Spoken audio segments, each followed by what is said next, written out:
ऐसी महान आत्मा की जयंती में हम लोग यहाँ बैठे, हम उनको याद कर रहे हैं। घर में दिया भी जलाए, लेकिन उनकी पद चिन्हों को जो करके गए, जो चाहते थे, जो उनके सपनों का भारत था, किसान खुशहाल हो। भाई को ये कहूँगा, सारे एनजीओ को एक सूत्र में पिरोए। अस्पतालों के खिलाफ भी संघर्ष करना पड़ेगा। दिल्ली में यहाँ के बड़े बड़े अस्पताल खुल गए हैं, जो अस्पताल नहीं होटल है, जहाँ गरीब आदमी इलाज नहीं करा सकता, लग जाते हैं और क्या आती है, लाश उससे बाहर आती है और हम लोग वहां कुछ कह नहीं सकते।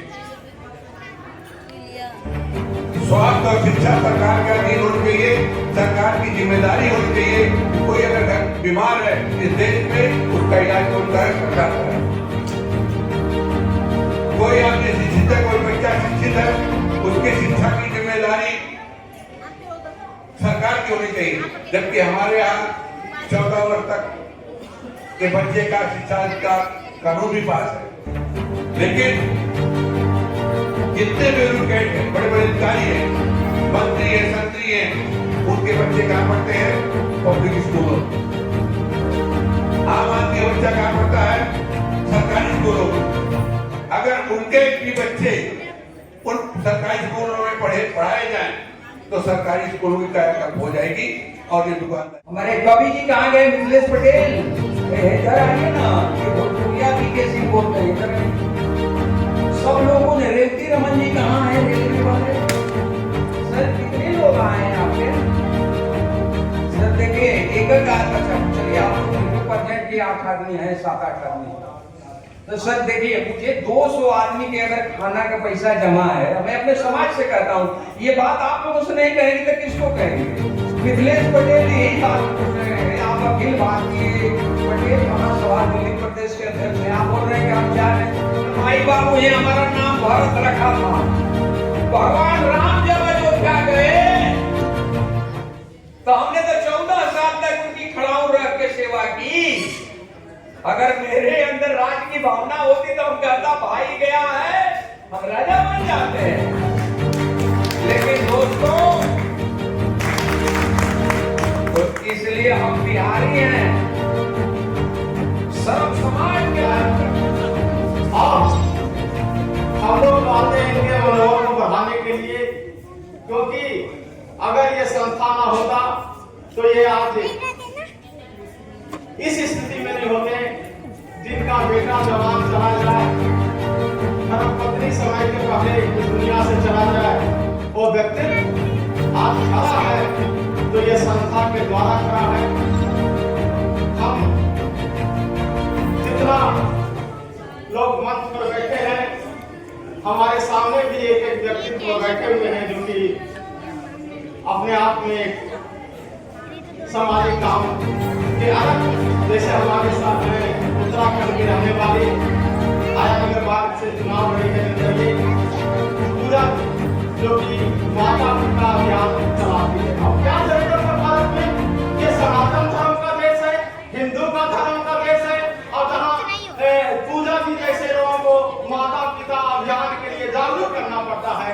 बात है कि 150वीं जयंती उस महान व्यक्तित्व की मना रहे हैं जिन्होंने देश की आजादी के लिए, देश को एक सूत्र में बांधने के लिए 565 विरासतों को एक साथ जोड़ने में जिनका सहयोग रहा और जिन्होंने अपनी भूमिका निभाई, उस लौह पुरुष की आज हम 150वीं जयंती मना रहे हैं। तो मैं आप सबसे निवेदन करूंगा कि हमारे एक वक्ता ने कहा कि 3 महीने तक अपने घरों में सरदार पटेल के नाम का एक दिया जरूर जलाए। मैं कहता हूँ 3 महीने अगर नहीं जला सकते तो आज जरूर जलाएं अपने घरों में जाकर के, कि हम सरदार पटेल को याद कर रहे हैं जिन्होंने भारत को एक सूत्र में बैठने की जगह के पास कुछ लोग खड़े होते। हमारी कमी है कि आज वो पूरा समाज को यहाँ पे इकट्ठा होना होता, क्योंकि उनकी आवाज हमारे पीके भाई साहब हैं। तो उनमें किसी को बुरा न लगे, हम सब लोग यहाँ हैं, भारत के सभी हिस्सों से आए हुए हैं, बिहार के सभी हिस्सों से आए हुए हैं।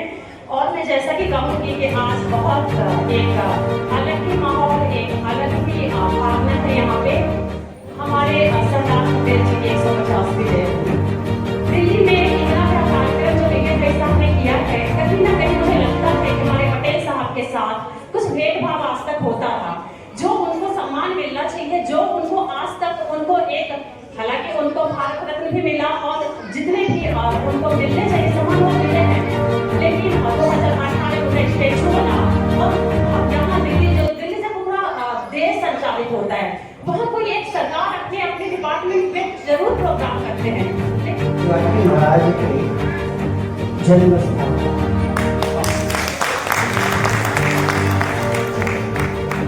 मैं आयोजक संस्था और आज का जो विषय है सरदार पटेल और पटेल के सपनों का भारत, मैं भारतीय संस्कृति का एक दोहा आपके सामने रखता हूँ और उसी दोहा के बीच में ही पूरे भारत के सुख दुख में आ जाता है और उसी पर काम करने वाले दो महापुरुषों का मैं उल्लेख करूंगा।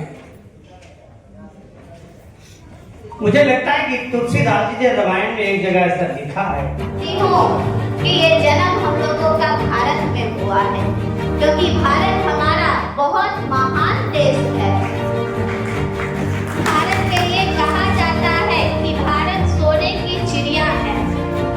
कहते हैं जब अंग्रेजों का शासनकाल था तो अंग्रेजों ने अपने भारत को 565 भागों में बांटने की कोशिश की, लेकिन मैंने सुना कि वो भारत के महात्मा गांधी जी के कहने पे उन्होंने वो पद को छोड़ दिया। तो ये भी हमारे बड़ों के लिए उनसे सीखने वाली ये बात है कि हम उनसे ये सीखे कि उन्होंने हम सभी लोग अमेज़न से प्रोडक्ट खरीदते हैं, मार्केट रोटी से।